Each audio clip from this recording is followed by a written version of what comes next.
to Chehi Ani Makai Muklak Pasida, Id party leader Singsina, Haribo conflict over emulation, Aduga, a lady was Singsida, ID Moigawari and Boxanakiba, a Tahodri, do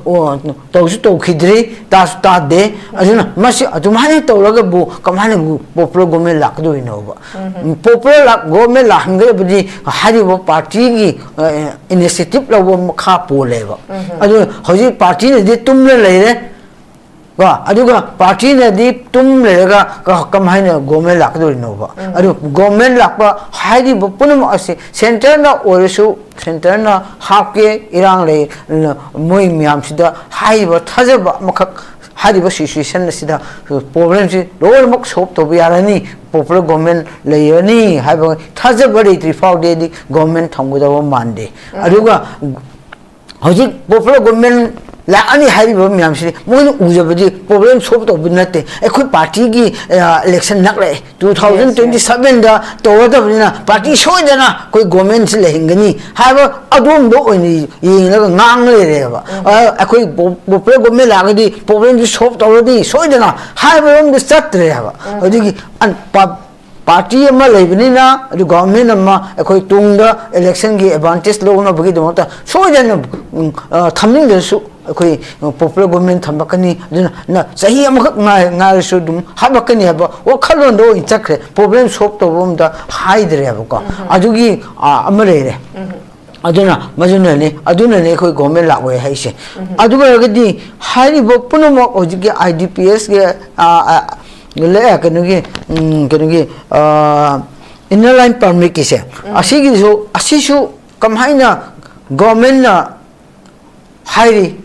When we have the government order took government high yam lake, government order took yam lake, a top issue, all Togi, a yam togi, I do implement to hold the biggie, see Iran's top never. Hogi inland permits you order to Masi Toro, Sitoro order to implement order middle to the biggie, or the high GD Digi, Henel Jackson Lapa, Maori Sanction Lapa, Moy Sadi Sanction Lapa, Asima, Jasami Sadi Sanction Lapa, Puma, I say, Kano, already a favor order yam to ever. Namadi a favor young ever. I do implement to the beginning, implement already, how the order head toga, order do regard already, Madu implement to the Tangai Pazagini, had a coloredy, Adu. Soidana a favor the oil Madavani, Aduga, a favor Wangamba, Central Namba, Manipur government Namba, Pumasi, Tabak in Pangtorati, a quick Manipuda, Wabase, Waribase, Waroi, Aduna, Masi Puma Asika, implement over Hatava. Aduga, implement of Gish Kandava. Aduna, Miyam Kando, Wale. Have said the Tamningi, Miyam Kanda Targadi, Haiba, Miyam the Mafanaba or the Tokiba. A favor, Nankiba, Puma Ado,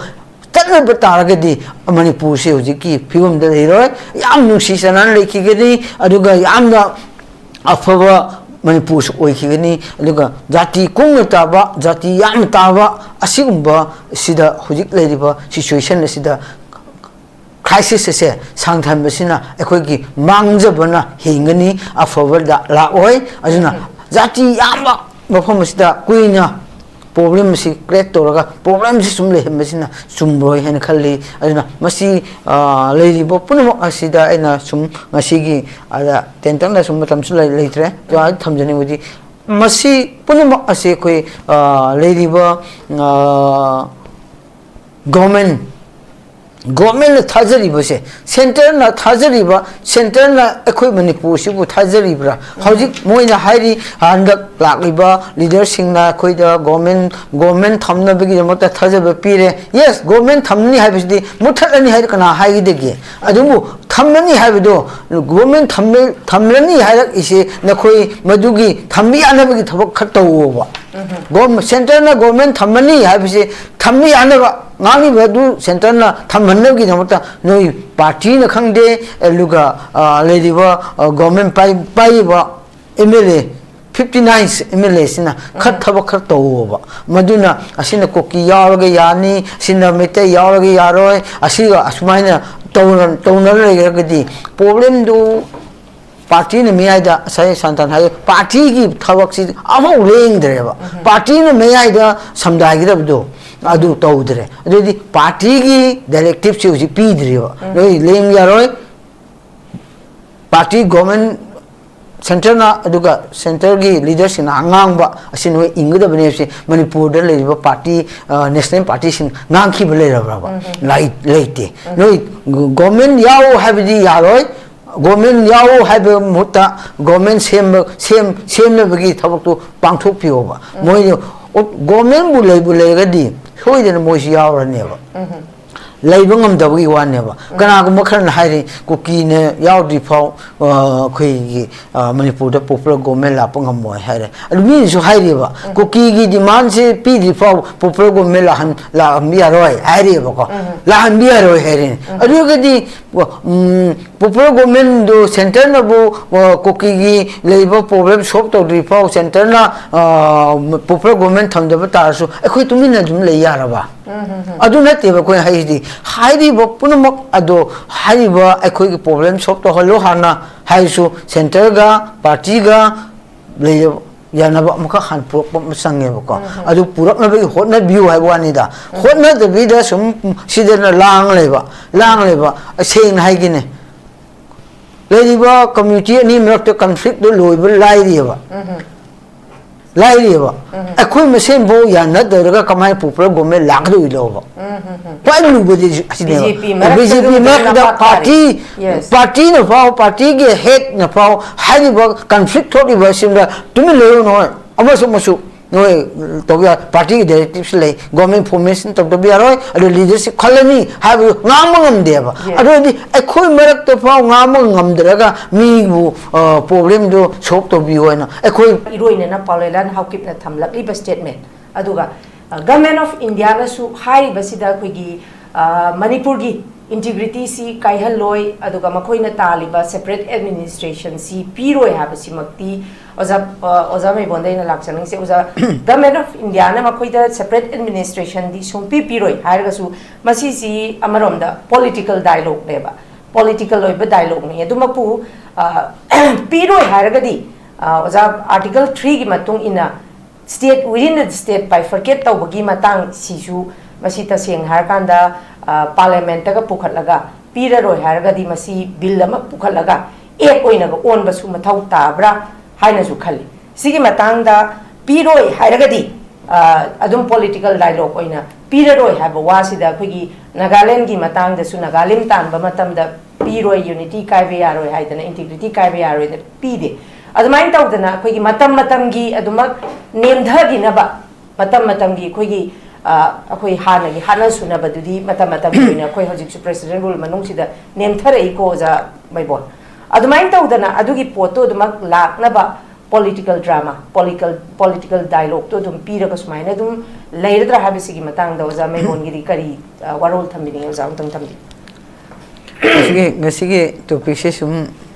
Iran Siga, some Lushilla Pasiga, Aduga, some Naxilla Paga, Asum Bagi, Nina Lowi. Adubo, Eikhoi Sigi. In a first long from the Numadi, the government of India, the same Manipur issue as the Kupna Yingli, Lobi. I do not must see government of India gi Oiba, Hujiki, Moige, Sugi group talk to Liba, Koliba, Punamak Ase, Hana Masigi, crisis talk to him among the Sudi, Dumlay, some talk to Libani, Moigi demand some lay Germany. Modu Moi demands some lady home day. People Peter na government of policy Makale. Aduga Hojiki Su the Hiki Bapunamak Aduga, Hojik Lady Ba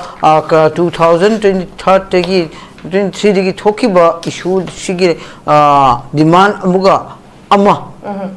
public key CSO Singi Saitigi demand to Ropa. Masi Siga Aziki Su the Liberty demand Siga cut difference liver and Akui Yimbi. Adu government Masi in a high Sika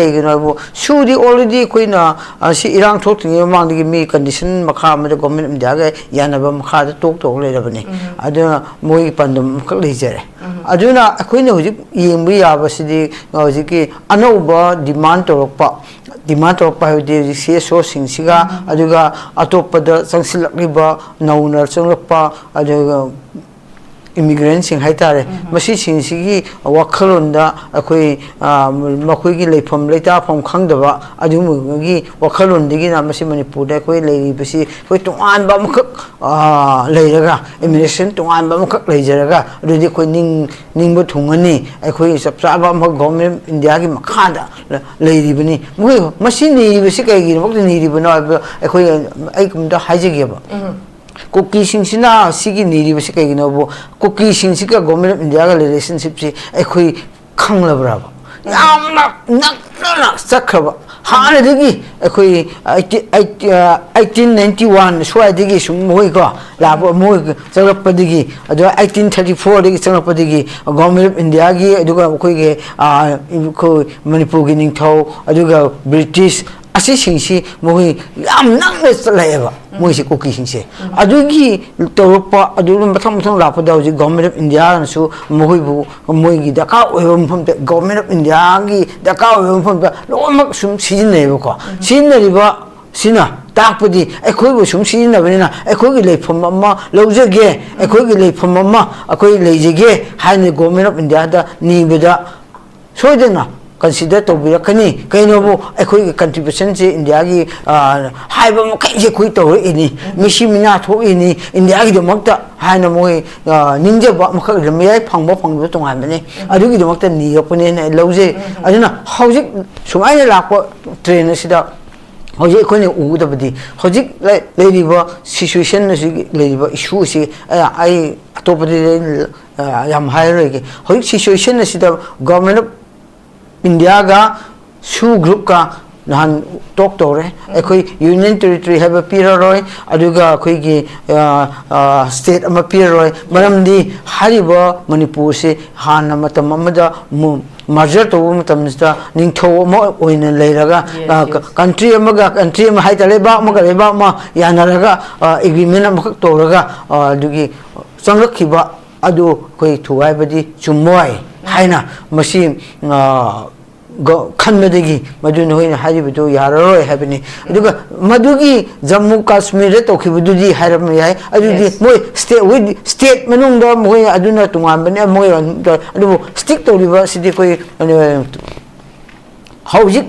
situations the government of India, Masi Manipur to Gai City, Moipa Mumbai? Aduna hariba issues kamhaina masi hariba se no masi cookie singa koina hygiene di shoe group to man government jana ta seng no gi separate no demand to ba union territory de moina reject to se asida no khangmo hai masi hariba si di no hariba crisis thori ba se 2023 gi thori ba issue se no negotiate to ro no yana bo puro ro hai indirectly haira ne ba no yana no lambi ba thiro hai ba sap Narabani, Maduda Koying, Domini. I don't know, Madugi Matanga, Jikla, Moike, shoe group ne, and the civil licensing ne, electing ne, Guati the Famina, Waris and the Quaranare. I do the Maduda Mopinavani, Mopinavon, Kanaka, Koito, Lale, Happy Yawmai, a coin Talis, Chumi, Hadamai, Chumi, Lale Council, Kayamuk Pango, the Ford Nishi, Habisu, Hadam Bushi, as elected. Person Moina, representative Moina, Manipur, Parza, Cookie Singi, representative American Nadi, a Koigi Tungi and Laga, Masi, government of Yawa have issue, Yawi formation to Bada. Eikhoi Miyam na khabari inabsi la leba cookie simrakti MLA mantri oigidaba gi moidagi pigidaba adu lowning ba sumana hai government formation to automatically Pangada I know when it Han a piram the Vigi, Hanaka the pig of among the cover a pangi, which is lal and low evoca. Government formation to do automatically pig came here, have the capacity, cookie mercy pangada whenever. As a moina, see Masiloning buggy the Mokta, Smite or a court among the sum evil so among the permanent lowy. Aduga. I could go popular Canana, Paolienlal Haokip in a cotton, I support of Bonetta, I know Pams of Labor. I do situation is the negotiate we have. Problem soap to be another hierarchy. Hariba could representative among when later go a quick Pazamiangi, I am with that. Eikhoi chattari kamdo buno haiba number 1 number 2 dana Eikhoi Imphal da kuki Miyam man means over se man khali se Eikhoi Imphal da kuki Miyam je Khongdaba Yadraga Karamna Miyam so hanjin yadre hanjin dringeda Eikhoi khakta kamhana assembly de attend to do haveni already hanjin na bagi dokta Eikhoi kido butai have do khoi Miyam kok thade minaseba already hanjin halaga solution purok badi kai ge hanjin halasi aduga Eikhoi mugoi hanjin ba taragadi hanjin ya do famda mai makai lai tabai ngana kamdo sige hanjin ba mai makai kai su so hodo ba sinra hanjin halaga adu Cookie singi may makay today kibo Miyam aduna kona kamdo sige haba ma number 1 number 2 da duga madu hanjilaga swasa puda khoi may taising more da khoi may taising may makay on may thadok roba may ut on roba adugi moigi yum le me fo khangdrba adu singdina ko negotiate roga adudi madu mohoi hanjilani aduga kona sidena government India ga Manipur state government ga aduga public civil organization kama pressure government ja toroga hariwa moreda aduga swastampuda metai singi mai mekai tudek punma su condition na mapiraga adu khoi punna pukhatlaga amuk sabiraga changhalaga solution puraksi habrom da khoi chapa phaiba natadi adudi hojikbu koki han changhalasi khoi di swastampu changya drisidi swastampu changmu yadri phau khoi koki sin lap yaro haba ma aduga khoina Imphal da khoi Cookie sing Miyamgi chathokhiba khoi hanjin tri phau more hanjin mi yaro swastampu hanjin mi yaro asing baki yetnaba adugi counter to na bagi rom le gadi solution la areba Cookie sing chu ware aduga khoi sai ki chu ware aduga gadi solution haba madi soidna ko to no gada amal le robnina aina haibidi hojik leba leader sing haita Cookie gi leader sing elected sing sina ko khali bo se koi sina Cookie sing chu tungi yenga yabi masangi aduga changsin hanba khoi su sang daka ohe khoi su changmu yabi sing changhal seba aduga akhoi swastampu de chang kamdo sangsi ju Miyam government ga state government ga khoi se so punamak ka pajaga khannaga sum singba changhal aduga mai toni mai kai sabam do government sarigi kya pongonge to biro aduga kha mating panaraga akoi center na maruina leaks lobi batai ko moi de lobi batai advan torgadi koi thu da asi pakhat pu udaba gideba Cookie ni su sauri se akoi sai ki sauri se asi pakhat pu uradi support to na kan he ko aduna akoi Cookie gi MLA sing na khaliba moina di pam da bi ai moigi CSO sing aduga sure basing sina kunu tormi ai du government of India bu thajragadi Cookie sing sina su group sina aduga sugi kanu gi Cookie gi CSO sing sina government of India bu thajragadi thajabigi makha da moi ujik chaminnarini adudi thajragadi masi government of India na haribsi inmita bani solution purna ba ujiki irang solution ba aduna masi da ekhoina aina sum last day thamdaning mo point di masi kai ke su ekhoi su khar khandarasi moi su khar khandaro aduga consider tonarasi handose masi high haina moi de sender to busunate mo khoi su khoi sender to bunate peoples ki state sigi yenglaga solution number propa bisi yam tangai fadabra na ham round dai thamjage. Okay, thank you very much oja makha chathaja boy nai oja Meibon da lakchage oja Meibon akhoina ngasi jahi ani ga tha taruk hena chupna khoina every akhogi media house khuding makta khanari se hojik lai ba present conflict sigi matang da ngak tani oja Meibon ko khanari se adu thoiba akhogi hojik lai ba conflict sigi akhogi cause root si khoi war against drug adagi reserve and protected area masi akhoi kannaba duga illegal immigrants sing khandok pa ko influxing khandok pa sigi laire ado khoi hojik Myanmar gi khoi political stability ma leitabani na influx ki chang ji di oja adukimatik wang na leire masida hojik se lairi ba khoi present political scenario aduga present Manipur gi situation sida amu gi kanda pudaktaba yadabani na matam changaga su akhoi si solution ama pore na khalaga su tangai phadana oja Meibon akhoi si semdokadaba jaga area khara leibra na khalle habadi taseng har kan da khoi gi ILP chatnari harga su khoi gi jiri da gi dum yeng se boja jiri da khoi gi tariba mai khoi gi Assam da gi changlakpa mai tai doga khoi gi Kasar da gi changlakpa mai tai sing ILP se makhoi dana hek amu kahani chatna da ba tongan tongan badana khoi cultural trait mana ba sing da di ILP se dum exam to phai tare si on not only in jiri maw da su khoi mayang khak tang tang chatna ba duga atop atop pa khoi Nagaland da gi changpa duga haidi ILP da chumain chum changpa adigi amu akhoi gi Myanmar rom da gi Sisipur da Fairjol da Chandel da sida su cultural trait mana ba sing ji dum exam tawra tawra thajallakpa ukrul da su dum masai gi Myanmar da gi changlakpa naga anuga akhoi sumaina cultural trait mana ba chakcha ya thak mana ba lon mana ba sumaina mana ba sing je khoina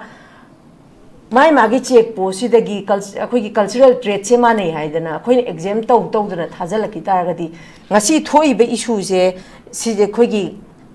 poraktaba yadadana solution am poraga su khoi future generation gi yeng kan da leiba mayam je khoi cultural trait ta base tawdabida tawbam thokpa thabak se ojai Meibon chap mana na masi yamna neutralize oina neutrality oina tawbam thokpra na khalle sigi matang da di khoi gi future generation gi yenga sumaina exam tawriba singje sigi matang da su kai gino da hojik thoiba conflict se achauba sigi haurakpham ama yauri boja kari thambini yuja Budi hoji hai ki question sing do sum yeng mada mani tehi ani makhai muk sang aba issue sida TV discussion da sum Miyam gi opinion da piriba opinion se Miyam na TV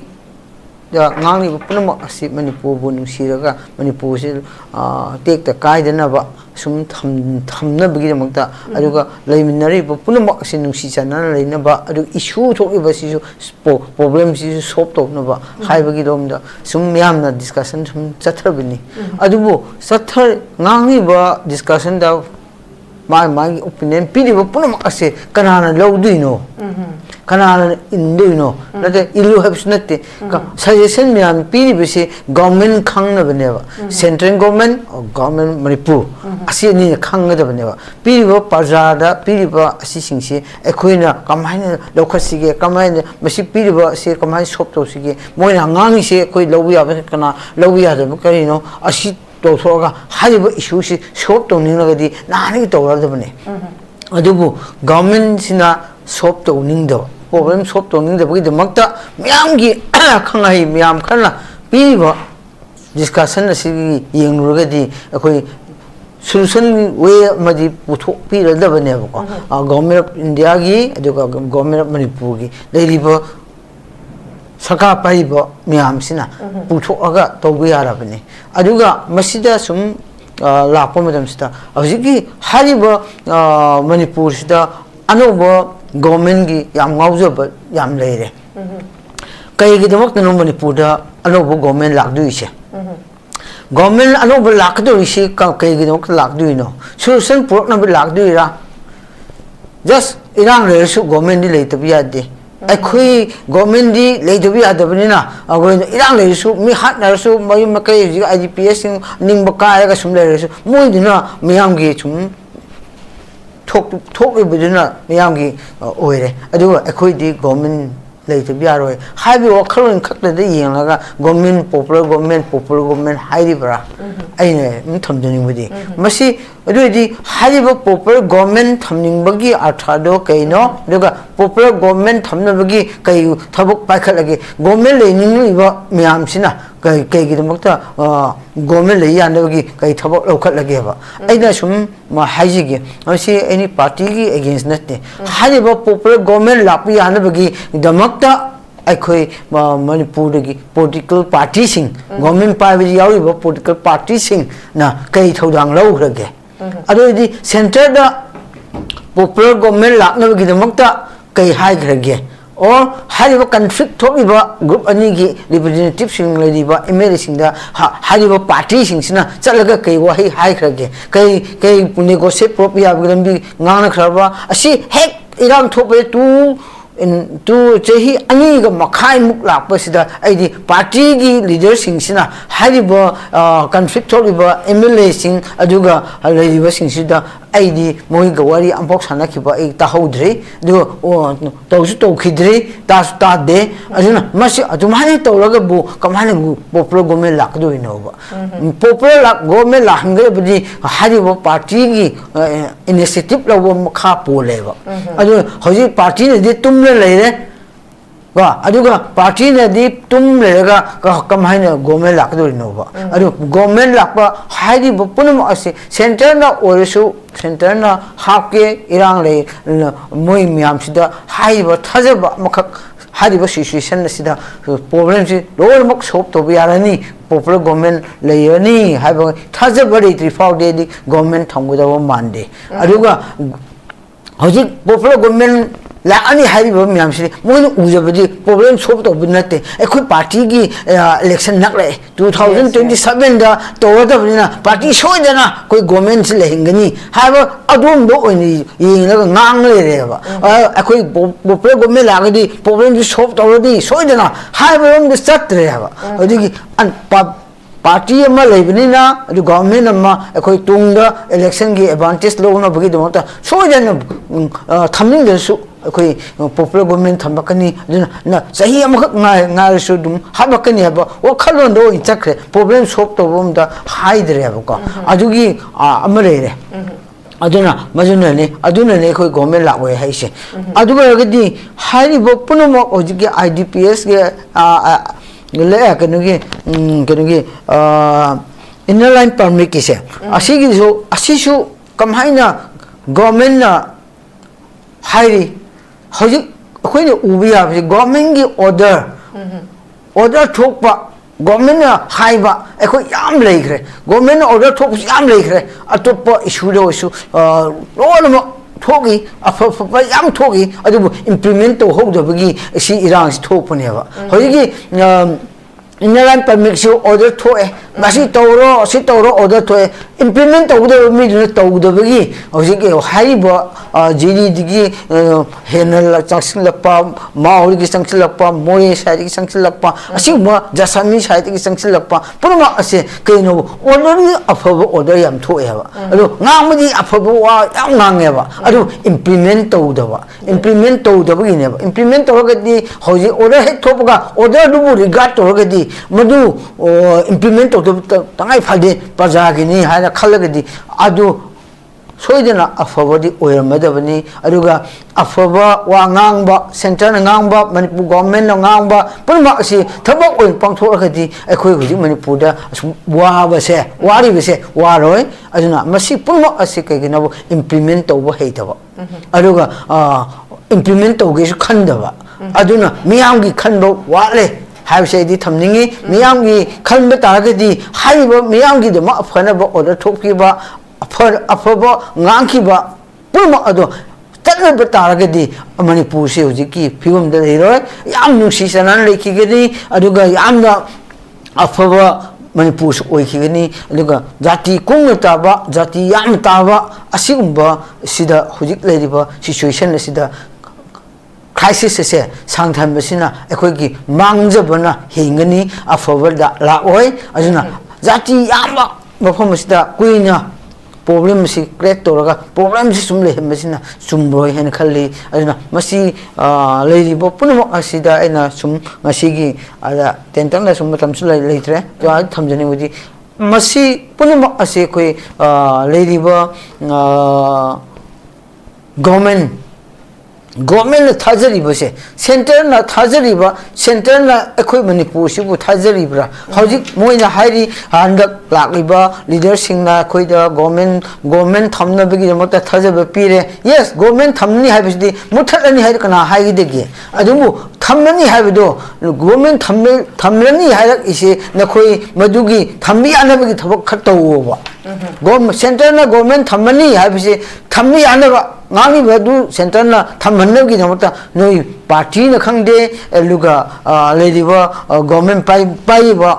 MLA 59 MLA sina khat thaba khat toba maduna asina koki yaroge yani sina mete yaroge yaroi asiga asmaina taunar lagi problem do party ne me aida sai santan hai party ki thawak si amau leng dreba party ne me aida samdai gi do adu tawdre adu party ki directive si pi dreba noi leng ya roi party government center na aduga center gi leaders in angang ba asin we ingda bane se manipur da le ba party national party sin ngang khi bale ra ba light leite noi government yao habdi yaroi government yao have mutta government same na bagi thabak to pangthok pio ba moi government bu le ga di hoi den moi si yao ra ne ba laibang am da bagi wan ne ba kana ko makhan hairi ko ki ne yaw di phau khoi gi manipur da popular government la pangam moi haire almi so hairi ba ko ki gi demand se pi di phau popular government la mi aroi hairi ba ko la han bi aroi haire adu ga di popular government do center na bu ko ki gi leiba problem solve to di phau center na popular government tham da ba tar su khoi tumi na dum le ya ra ba adu na te ba ko hairi ba punamak ado hairi ba Eikhoi ki problem solve to halo hana haisu center ga party ga le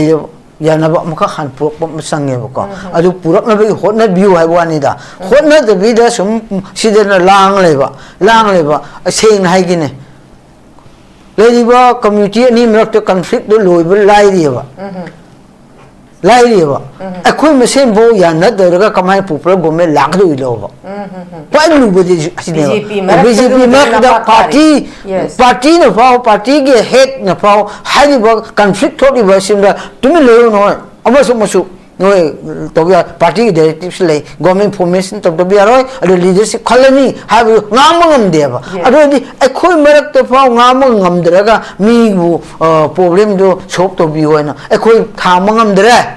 Eikhoi leaders khalmangam dre ko popular government le pami adu do issue su problem solve to hai dre center na lo pai bi ro center saka senbiro problem solve to biro hai bo khalon da sum lep le ra di Eikhoi tungi future se leiro in khali mai pu bu nung sira di hai ba punam ase party su instead phajan lobiro aduga kari ba emeration phajan instead lobiro aduga center ge directive pi bido aduga ri ke ha do center ge su phone biro yana driba group ani su party side ki negotiate to biro hana ai aroi rong thank you very much thagat chari oja